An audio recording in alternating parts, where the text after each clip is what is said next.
Tabingi. Tabingi yung kanyang, ano to? Anong tawag dito? Harness? Tawag dito? Harness yan? Ano to? Harness to? Ayun ba? Uy, kapogi-pogi talaga niya pag nakatalikod siya, oh. Kulot talaga yung hair niya, oh. Oh, wow. Makati na naman. Hala, ano naman ang bibili natin dyan? Kaya nangangatikan naman. Masyado siyang sensitive. Pag kumain siya ng mga bawal, mana nga siya sa akin. Marami siyang allergy.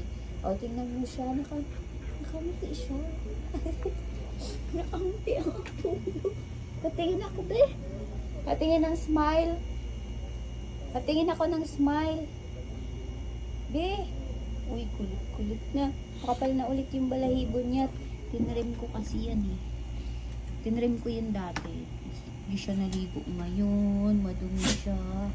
Ang cute talaga nito. Alam mo yun. Pag lab na lab mo talaga yung aso, no? Kahit mabaho siya, wala akong pakialam.